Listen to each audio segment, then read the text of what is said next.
Di situ ada semangat, di situ ada harapan. Sehingga memberikan nama kepada anak itu, artinya kita menitipkan harapan di sana. Harapan sang kakek, cucunya itu tadi menjadi orang yang dimuliakan, baik di bumi maupun di langit. Ayo kita koreksilah dulu, tatkala kita punya cucu. Tatkala kita punya anak, kita kasihlah nama anak dan cucu tadi. Ada enggak optimismenya itu? Atau nama yang kita tabalkan itu hanya sekedar nengok-nengok saja? Kenapa kau kasih nama itu? Suruh pula aku dengan nama itu. Di mana kau dapat nama itu? Semalam tuh kau tengok film Kiai Santang. Artinya tidak ada optimisme di situ dengan memberikan nama anak di situ. Jadi setiap orang memberikan nama anak itu ada optimisme di situ, ada semangat, ada harapan, di dalamnya ada doa.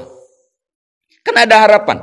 Kenapa Abdul Muthalib memberikan nama anaknya itu tadi dengan Muhammad? Ada harapannya tadi. Harapannya apa? Sang anak akan menjadi orang yang dimuliakan baik di bumi maupun nanti di langit. Itulah ungkapan yang disampaikan oleh Abdul Muthalib. Masya Allah tabarakallah. Jadi hadirin yang dimuliakan oleh Allah Subhanahu wa taala, seperti biasa dilakukan itu, ya maka Abdul Muthalib pun melakukan penyembelihan terhadap hewan. Ya, kalau kita bilang akikah lah gitu ya. Bilang akikah gitu. Memang akikah sudah ada pada masa itu dilakukan orang itu. Tapi bedanya adalah ketika mereka sudah sembelih akikah, hewan akikah itu, yang mereka lakukan apa? Darah daripada hewan yang disembelih itu tadi mereka ambil dan kemudian diusapkanlah ke kepala sang anak. Itu perbedaannya itu tadi. Nah, untuk itu kelahiran daripada Al-Mustafa sallallahu alaihi wasallam ini mari sama-sama kita mengambil ibrahnya gitu ya. Karena setiap peristiwa itu ada ibrah bagi orang-orang yang berakal. Artinya kelahiran seorang anak adalah merupakan cahaya.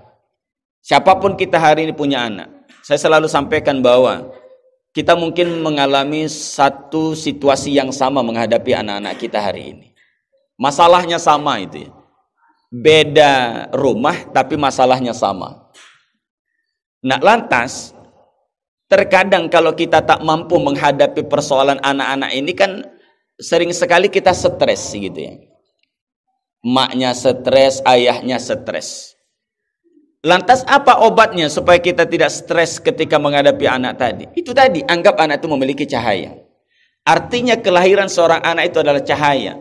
Kalau hari ini kita sudah mendapatkan anak yang solih, anak yang baik, maka syukuri itu. Tapi ketika hari ini kita belum mendapatkan anak yang solih, anak yang baik, maka bersabarlah dengan itu. Jadi orang beriman itu senantiasa optimis. Tidak ada putus asa bagi orang beriman. Hanya orang-orang kafir sajalah yang putus asa dalam kehidupannya itu. Tapi bagi orang beriman tidak ada istilah putus asa. Ketika dia mendapatkan sesuatu yang baik, dia syukuri. Tatkala dia belum mendapatkan sesuatu yang baik, dia bersabar agar dia mendapatkan anak yang baik pula. Artinya apa? Jangan kita terdikte dengan keberadaan anak. Artinya ketika kita mendapatkan anak yang baik, senang hati awak, bangga awak, ikut ngaji Al-Quran, ikut MTQ, juara kecamatan, masuk kabupaten. Tapi ketika itu ada saudaranya juga. Ada anak kita yang lain, ternyata tak mengikuti jejak daripada si abang umpamanya. Apa yang kita lakukan?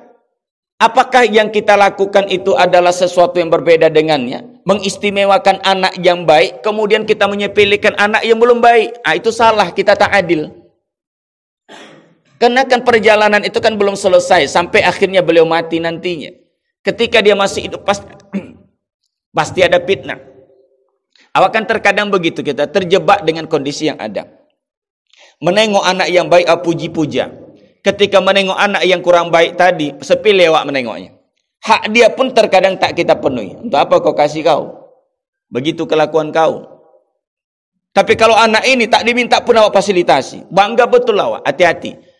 Perlakuan seorang tua di hadapan anak-anaknya itu akan menjadi catatan penting bagi anak-anak kita.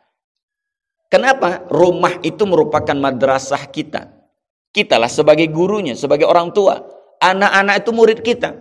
Bagaimana kita menyikapi dua hal yang berbeda tadi, itulah yang akan dipelajari oleh sang anak. Dan anak akan ikut dengan pola penyelesaian masalah kita tadi. Makanya kuncinya adalah Bersyukurlah ketika kita sudah mendapatkan anak yang sudah baik, dan bersabarlah ketika kita belum mendapatkan anak yang belum baik. Karena kita tidak tahu, boleh jadi ada takdir kemuliaan si anak yang kita sepelekan ini tadi yang membuat kita malu sendiri, tak mengakui dia sebagai seorang anak. Maka konsepnya adalah, pandanglah ketika kelahiran itu terjadi, artinya ada cahaya di situ yang insya Allah akan menerangi keluarga, akan menerangi daripada alam semesta ini. Jadi makanya berikanlah nama yang baik kepada si anak. Jangan ada kata bahwa mengatakan apalah arti sebuah nama, karena konsep orang-orang hari ini kan sering sekali apalah arti sebuah nama. Itu tak adanya itu. Dalam Islam sangat penting sekali, karena di dalam nama tersebut ada harapan. Di dalam nama tersebut ada doa. Di dalam nama tersebut ada cita-cita. Kenapa anakmu kau sebut nama seperti itu? Aku inginkan nanti beliau nanti seperti si Fulan itulah. Kenapa kau beri nama anakmu si Fulan? Aku berharap anakku nanti menjadi hafiz Quran. Mungkin dia mendengarkan MTQ, ada suara yang indah betul. Disebutkanlah nama si Fulan itu juara MTQ tingkat nasional. Anaknya lahir, disebutkan nama anaknya di situ, ditabalkannya. Kemudian dia dengarkan ada ustaz, dia berguru dengan ustaz tersebut. Ustaz itu sudah wafat, lahir anaknya diberikan nama dengan nama ustaz itu. Ada harapan di situ. Makanya kalau orang-orang Arab itu sering sekali nama kakeknya itu dijadikan nama anaknya. Iya kan? Nama kakeknya diseberikan nama anaknya, kemudian supaya bertambah dia. Artinya supaya kenal mereka, oh ternyata ada nama si Fulan dalam tuturan keluarga itu sendirinya. Nah makanya hadirin yang dimuliakan oleh Allah Subhanahu wa taala, di ujung daripada pembahasan kita ini tadi, insyaallah nanti kita akan lanjutkan ya. Kelahiran dan 40 tahun sebelum masa kenabian itu, kita akan dapat lihat bahwa sesungguhnya kelahiran Rasulullah SAW merupakan kelahiran cahaya, membawa cahaya bagi keluarga, membawa cahaya bagi Jazirah Arabia, dan membawa cahaya bagi seluruh alam semesta. Nah inilah menjadi konsep dasar utama bagi kita sebagai orang tua tatkala memandang kelahiran daripada seorang anak. Jadi ketika ada kelahiran, maka di situ pasti akan melahirkan kegembiraan. Jangan ada kata putus asa ketika kelahiran, meskipun kondisi zaman kita ini seperti ini. Boleh jadi tatkala kita tidak tahu bahwa apa yang menjadi takdir kemuliaan bagi si anak itu, mungkin anak itu nanti akan menjadi lebih baik dibanding dari apa yang kita lihat hari ini, dan itu kita belum tahu. Sebab apa? Sebab optimisme yang dibangun di tengah-tengah keluarga itu nanti juga akan mempengaruhi daripada karakter dan jiwa daripada si anak. Jadi kalau seandainya dalam kondisi ayahnya pun merepeti anak, merendahkan dia, tidak jadi apanya kau ini macam begini. Dia terdatang kakeknya begitu juga. Nanti kita akan dapat melihat bagaimana peran daripada kakeknya untuk membangkitkan semangat sang anak.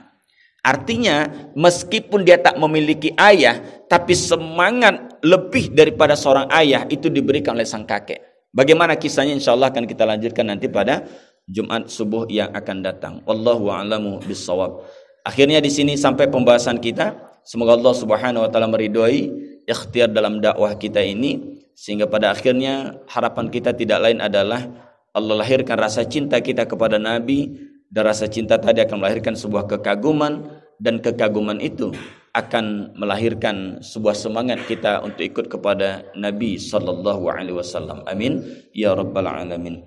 Mari sama kita tutup dengan doa kafaratul majelis. Subhanakallahumma bihamdika asyhadu an la ilaha illa anta astaghfiruka wa atubu ilaik. Nasrun minallahi wa fathun qarib wa basyiril mu'minin billahi taufiq wal hidayah. Wassalamu alaikum warahmatullahi wabarakatuh.